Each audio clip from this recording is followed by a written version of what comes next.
apakah memberi devosi merupakan kewajiban atau tanggung jawab sebagai orang Kristen? Devosi itu kan renungan. Renungan sebenarnya tiap kita ini bukan bicara soal kewajiban atau tanggung jawab. Jadi kalau bicara kewajiban itu kan mandatori. Kalau tidak dilakukan seperti berdosa. Jangan buat hukum Taurat kedua, ketiga, keempat tambahannya. Kalau dibilang tanggung jawab, kalau tidak dilakukan sepertinya ada hutang. Nah, kalau kita mau melakukan devosi, silakan berdevosi. Kalau mengajak orang seperti menggunakan media sosial ini, saya mengajak saudara. Apakah ada yang berkenan, Mbak, ikut? Silakan. Adakah yang tidak berkenan? Tidak apa-apa. Karena ini adalah memang dorongan, tidak tiap hari dan tidak tiap saat, dan ini bukan mata pencarian. Ini adalah sebuah pelayanan. Dan kalau mau melakukannya, puji Tuhan. Setialah dalam perkara kecil. Mungkin devosi di rumah dengan anak-anak, dengan keluarga, dengan teman sekantor, dengan murid, dengan siswa, dan siapa saja. Bisa kita lakukan, tetapi jangan jadi legalistik. Wajib, harus gitu. Nanti jadi beban juga, kita mengerjakan itu harus rileks dan lepas. Jadi Tuhan menolong kita, beri hikmat supaya kita dinamis mengikuti pimpinan Tuhan. Bagaimana pandangan Bapak terkait dengan bazar yang dijalankan di gereja untuk mencari dana? Ya, kalau bazar kan ada yang bersifat untuk memang mendorong jemaat untuk memberi ya. Kadangkala jemaat lupa untuk tanggung jawabnya untuk berbagian dalam pelayanan Tuhan, pekerjaan Tuhan. Sebenarnya kalau dia punya satu keinginan, tidak perlulah kolekte sampai 5 kali, 4 kali, 3 kali gitu. Cukup 1 kali saja. Nanti diatur, tetapi punya niat memberi, sudah memberinya 5 kali, tapi uangnya itu kertas ataupun dikirim melalui sekarang pakai QRIS gitu, diuel-uel lagi, diremes-remes uangnya, udah uang jelek, diremes-remes, masukin ke kantong kolektor 5 kali, tapi isinya satunya 1.000. Jadi itu sangat menyedihkan. Nah, perlu bazar, karena apa? Ada pelayanan yang perlu dana.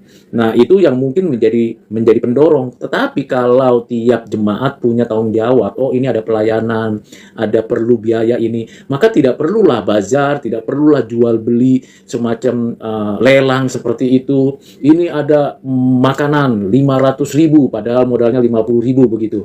Mengapa itu dilakukan? Karena niat mau membagi, memberi itu tidak ada. Dan lagi pula jemaat juga mengawas-awasi, jangan-jangan uang ini dikorupsi untuk kepentingan. Jadi tidak ada trust sebenarnya. Kemungkinan asumsi dasarnya atau dugaannya tidak ada trust antara pengelola pelayanan atau yang melaksanakan pelayanan di atas mimbar atau dalam kemajelisan atau dalam kegerejaan dengan jemaat. Jemaat ragu mau memberi banyak, nanti takut dikorupsi. Para pelayan Tuhan juga kalau nggak didorong begitu bagaimana? Jalan tengahnya ya bazar, lelang, itu jalan tengahnya. Tapi jalan tengah ini sebenarnya hanya sebagai trigger, jangan menjadi rutin program. Ini pendapat saya. Jadi kalau berpendapat lain, saudara silakan saja. Jadi kalau misalnya menjadi trigger, sebenarnya ada satu ungkapan saya dari seorang pendeta mengatakan, isi hati jemaat dengan kebenaran, dengan kesaksian, dengan hidup yang penuh dengan teladan. Isi hati jemaat dan pikiran jemaat dengan kebenaran, kesaksian hidup dan teladan yang benar, maka kantong jemaat juga akan mau dikosongkan untuk pelayanan gerejawi. Jadi saudara, prinsip itu yang saya juga pegang, artinya kalau ingin menggerakkan hati orang untuk ikut dalam pelayanan, maka berbagilah dan kerjakan dengan tulus, dengan ikhlas. Saya harap hal seperti ini mesti dilakukan begitu. Jadi mesti ada trust. Kalau jemaat nggak ada trust, wah berbahaya sekali ya. Nggak trust sama pemimpin jemaatnya, walaupun kita tahu memang ada yang melakukan kejahatan. Kita berdoa, selalu ada harapan di tengah-tengah kesulitan, di tengah-tengah ketidakpercayaan. Tuhan punya cara ya untuk mengubah hati orang. Jadi jangan pakai bazar terus. Ya itu trigger saja untuk mendorong jemaat bisa melakukan hal-hal yang baik seperti itu. Bolehkah menjadikan rumah pribadi kita sebagai rumah doa? Boleh, silakan. Kan Tuhan hadir, 2-3 orang berkumpul dalam namaku, di situ aku hadir. Silakan. Dan dulu sebelum ada gedung-gedung gereja, rumah itu menjadi tempat ibadah. Ya, saya pernah menulis sebuah tulisan hasil riset saya. Jadi waktu itu kita sedang menghadapi pandemi COVID-19. Semua pelayanan di gereja lokal, di gedung-gedung itu tutup. Ya kan, itu tidak ada. Ya memang kita harus mengantisipasi kemungkinan terburuk virus COVID-19 akan menyebar kalau ada kerumunan. Itu wajar. Dan pemerintah, kita patuh terhadap apa yang diatur oleh pemerintah, kita lakukan. Sehingga nyaris tidak ada kegiatan lagi di gedung-gedung gereja. Nah, yang dilakukan apa? Ada 3 opsi waktu itu dilakukan. Pertama adalah melalui media sosial, entah Zoom, entah Google Meeting, entah yang satu lagi namanya Teams begitu, atau pakai Facebook, pakai kanal YouTube live begitu. Nah, itu yang pertama. Jadi melalui media sosial. Jadi ada hamba-hamba Tuhan, pelayan-pelayan Tuhan di rumah masing-masing melakukan pelayanan itu melalui media. Jadi jemaat diundang pada hari ibadah, pada hari doa untuk bersama-sama. Itu yang pertama caranya, karena tidak boleh ada berhenti kegiatan pelayanan gerejawi.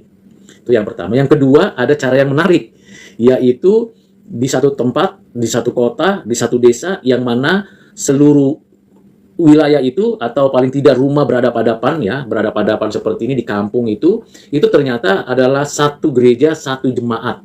Ya, satu gereja, satu jemaat, dan Kristen semua. Lalu ada yang berani melayani. Jadi dia menggunakan speaker besar, hamba Tuhan ini dan majelis pelayanannya, lalu dia melaksanakan pelayanan. Jadi jemaat di rumahnya masing-masing memuji Tuhan sambil beribadah. Ini yang kedua. Tapi cara ketiga yang saya teliti, yaitu rumah sendiri sebagai rumah ibadah. Nah, ini adalah gereja rumah, kalau saya sebutkan gereja rumah. Gereja rumah di dalam awal-awal mulainya kekristenan itu sangat penting. Karena di rumah Maria, yaitu ibu dari yang menulis Injil Markus, dan juga di rumah-rumah orang Kristen lain, atau di rumahnya Filemon di Kolose misalnya, itu ada tempat-tempat ibadah. Atau bahkan di rumahnya seorang yang bukan Yahudi tapi sudah percaya sama Kristus, dibaptis dan terima keselamatan, yaitu di rumah Cornelius misalnya. Jadi di rumah, pelayanan-pelayanan di rumah. Dan di masa-masa penganiayaan, selain di katakombe ataupun di tempat di mana ada rumah-rumah kosong atau tempat-tempat kosong dijadikan tempat ibadah, juga di rumah-rumah efektif sekali. 2-3 orang, satu keluarga, atau ada undang keluarga lain, nah itu ibadah bersama. Tetapi ingat, dalam konteks di negeri kita, itu mesti waspada dan hati-hati, karena ada banyak orang yang jengkel dengan kita ibadah di rumah. Ya, satu ketika saya di satu perumahan, saya menyaksikan sendiri di depan rumah saya, itu ada keluarga yang menyelenggarakan ibadah rumah, tiba-tiba ada orang yang jengkel dengan ibadah di rumah orang itu, dan akhirnya teriak-teriak melempari batu dan sebagainya, dan akhirnya gaduh. Nah, hati-hati saudara kalau kita menyelenggarakan ibadah di rumah, karena tidak semua orang mau terima. Nah, kalau kita melakukan ibadah di rumah, dalam tulisan saya mengamat-amati, memberikan semacam rekomendasi, tidak perlu menggunakan perangkat alat musik yang begitu membuat suara tidak nyaman, ya, tidak tenang. Jadi ya cukup akapela saja. Kalaupun mau menggunakan alat musik, gunakan alat musik yang sangat simpel saja, gitar begitu, tapi alunannya lembut saja. Suara tidak perlu teriak-teriak, itu lembut, dan firman diberitakan pelan, lalu kita tidak mengganggu tetangga kanan kiri kita. Nah, ini pelayanan di gereja rumah. Dan biasanya pelayanan di gereja rumah juga bisa terjadi di tempat-tempat yang ada pelarangan orang Kristen mendirikan bait rumah gereja. Jadi ada di Indonesia ini, bahkan di negara-negara komunis, negara-negara yang bukan dipengaruhi kekristenan, banyak rumah-rumah itu dijadikan tempat ibadah. Enggak ada masalah. Kalau memang diberi kesempatan, pemerintah membuka kesempatan mendirikan rumah gereja, bagus. Tapi kalau tidak, gunakanlah. Tapi jangan bikin heboh. Jangan bikin rame. Kita harus paham bahwa dunia ini bukan tempat kita. Gereja yang sejati adalah diri kita sendiri. Kalau memang rumah kita itu bisa jadi tempat ibadah, ya gunakan optimal. Nggak usah bikin heboh, bikin parkir, mengganggu jalan, nggak usah. Jadi, situasi biasa-biasa saja, aman-aman aja, dan tenang-tenang saja. Jadi, nggak perlu repot dan ribut tentang hal-hal yang teknis. Jadi, kalau waktu itu, kami di masa COVID-19 itu, ya ibadah. Ya kan, saya pimpin, istri puji-pujian, anak-anak pimpin liturgis, berdoa gantian. Dari jemaatnya itu, ya kami ada orang masuk, ya kami saja ngobrol, nyanyi, memuji Tuhan. Ya cukup menarik dan menjadi akrab karena berdoanya fokus. Apa yang menjadi pergumulan bangsa, pergumulan jemaat lain yang kita dapat informasi dari WA group dan sebagainya, kita doakan. Lalu uang kita kan kita kumpul, kita berikan persembahan kepada gereja, karena ada linknya, kita beri persembahan kepada gereja.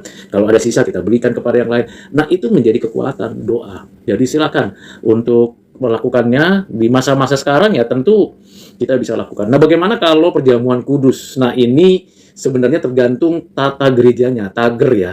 Jadi ada gereja yang sangat ketat sekali. Nah, perjamuan kudus ternyata banyak juga yang protes gitu ya kalau kita bikin perjamuan kudus di rumah gitu. Padahal nggak sakit gitu ya.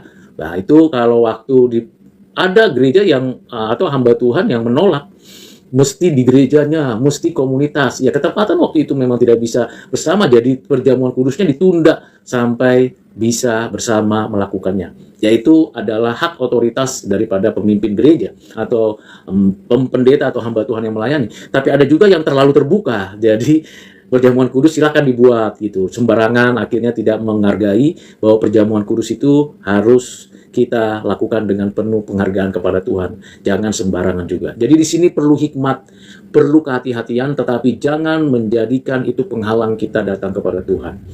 Satu ketika saya pelayanan ke rumah sakit, dan waktu dalam pelayanan ke rumah sakit, saya menemukan seseorang yang sedang sakit dan membutuhkan yang namanya satu tradisi bahwa kalau yang sakit, dia perlu pelayanan untuk ikut perjamuan kudus, dia ingin menyesali dosanya. Lalu saya bilang, apakah saudara anggota gereja tertentu? Iya. Apakah saudara sudah menghubungi hamba Tuhan yang mau melayani? Sudah, tapi sibuk. Bolehkah saya tahu nomornya dan biar saya hubungi? Lalu dihubungi, dan ternyata hamba Tuhan itu mengatakan, silakan dikerjakan. Kalau hamba Tuhan sudah sama-sama mengerti, ya saya lakukan. Begitu. Jadi dalam kondisi yang sangat tidak memungkinkan dihadiri, bolehlah ikut melaksanakan perjamuan kudus secara daring gitu ya, secara daring. Tetapi kalau masih bisa, saya sebagai hamba Tuhan misalnya diundang, ini orang dalam kondisi yang sangat membutuhkan langsung, karena kehadiran tubuh ini penting, kehadiran tubuh itu penting dalam perjamuan kudus, maka kita datang dengan segala risiko yang mungkin dihadapi oleh hamba Tuhan itu. Jadi kalau boleh dihindari perjamuan kudus daring. Itu pendapat saya ya. Tapi kalau ada yang bilang, oh boleh dong bebas kan? Tidak bisa sembarangan. Kalau mungkin masih ada alternatif lain.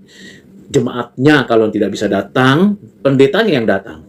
Hamba Tuhan yang datang. Itu sebabnya hamba Tuhan punya satu tanggung jawab bahwa dia bukan hanya melayani pada saat senang saja, tapi pada saat kesusahan datang. Seperti Kristus dengan semangat inkarnasi, tahu yang didatanginya orang berdosa, tahu yang dijumpai ini orang yang sangat jahat, tapi dia datang, dia hampiri, dan dia sentuh dengan sentuhan kasih, dan akhirnya orang itu boleh pulih.